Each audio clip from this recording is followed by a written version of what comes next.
Hello guys, welcome back to this channel. Today we'll continue on series of videos on project management. Today's topic will be critical path method. So at the end of this video you'll understand what is meant by critical path method, why it is important, how to identify the critical path method from a network diagram, and finally we'll see practical examples on how to identify critical path method. So stay tuned. If you haven't subscribed to this channel, please subscribe to support our channel. Thank you. So what is critical path? So from previous video we have seen that a network diagram is a graphical visualization on how to uh, represent activities, and those activities are linked to describe their sequence and logical relationship or dependence.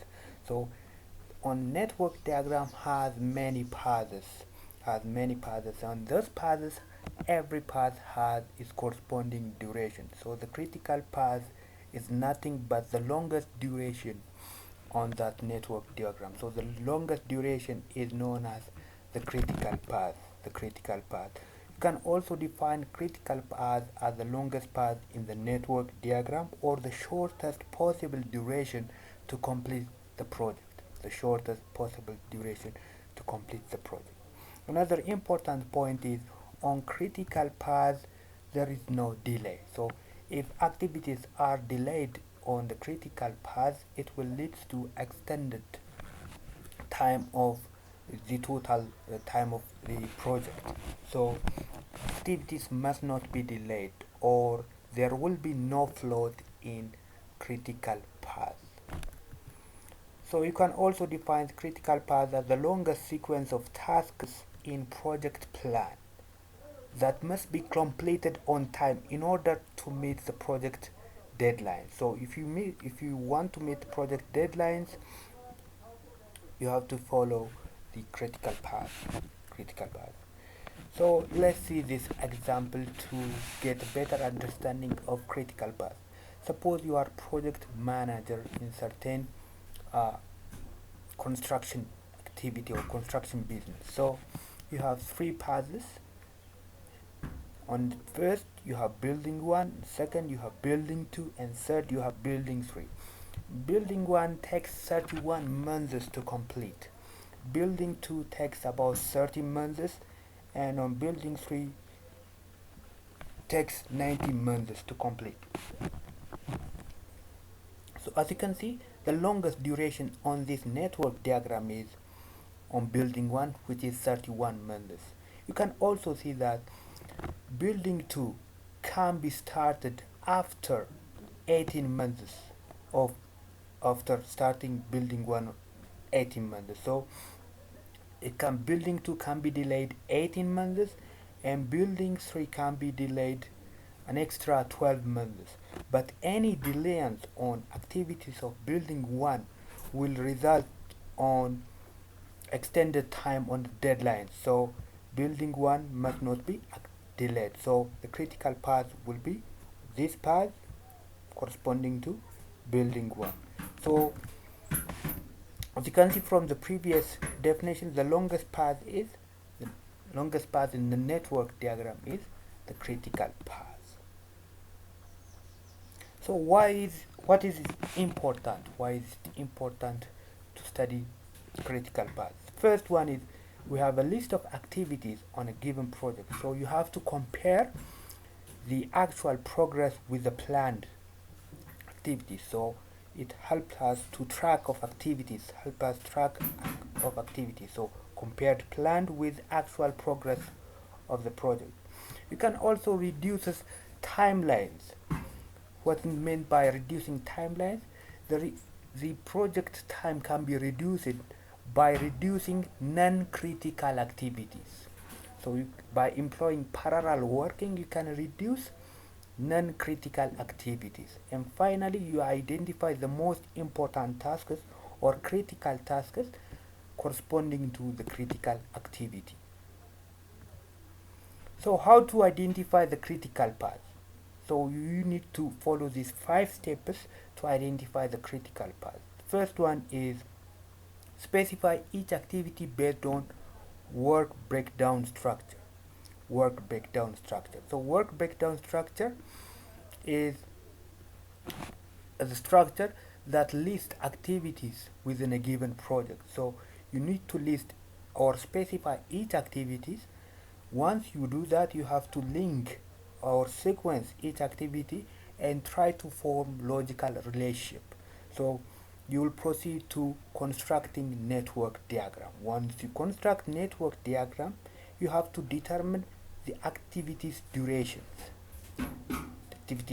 and finally identify the critical path.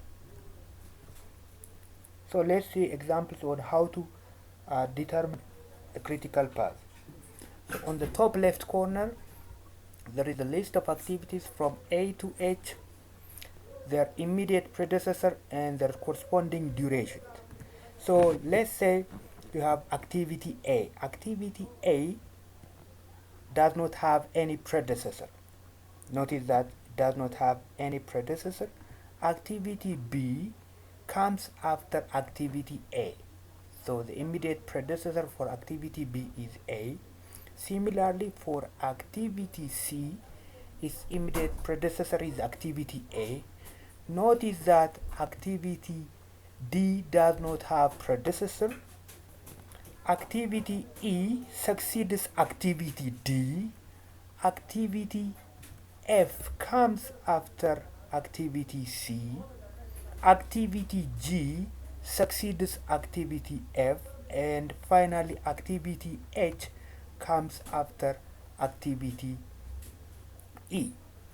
So we have three paths: path A, B, path A, C, F, G, and path D, E, H. So to identify the critical path, we have to add durations corresponding to each activity. So for path AB, the duration for activity A is 4. The duration for activity B is 3. So 4 plus 3 makes 7. For path ACFG, you have 4 plus 2 plus 1 plus 2, it will be make 9. And for path DEH, you have 3 plus 4 plus 4.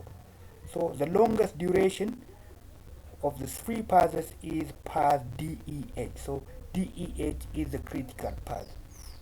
You can also refer infer other information from this network diagram. So paths AB and paths ACFGs have a list of activities, and these activities can be delayed for additional 2 days, since the total completion time is 11 days. But no activity can be extended on this critical path, which means path D, E, and H. Let's see another example. On this example, we have A, D, and G, which are the starting points. So A, D, and G. Activity B is preceded by activity A and D. So its immediate predecessors are activity A and D. For activity C succeeds activity B. Activity E comes after activity D and G. Activity E depends on D and G. Activity F comes after activity E, and activity H succeeds activity G. Activity I comes after activity H. So this will be the network diagram, and we have durations indicated by yellow circles for each activity. So let's identify the critical path. We have 5 paths: path A, B, C, path D, B, C, path DEF, path GEF, and finally path GHI. For path ABC, you need to add the durations. 5 plus 7 plus 6, you have 18. For path DBC, you will have 3 plus 7 plus 6, 16. For path DEF, 3 plus 4 plus 6, to make 13. For path GEF, you have 10 plus 4 plus 6, 20. And finally for GHI, you have 31. So the critical path will be I. So this is how you identify the critical path. If you found this video, please don't forget to subscribe to our channel. I'll see you in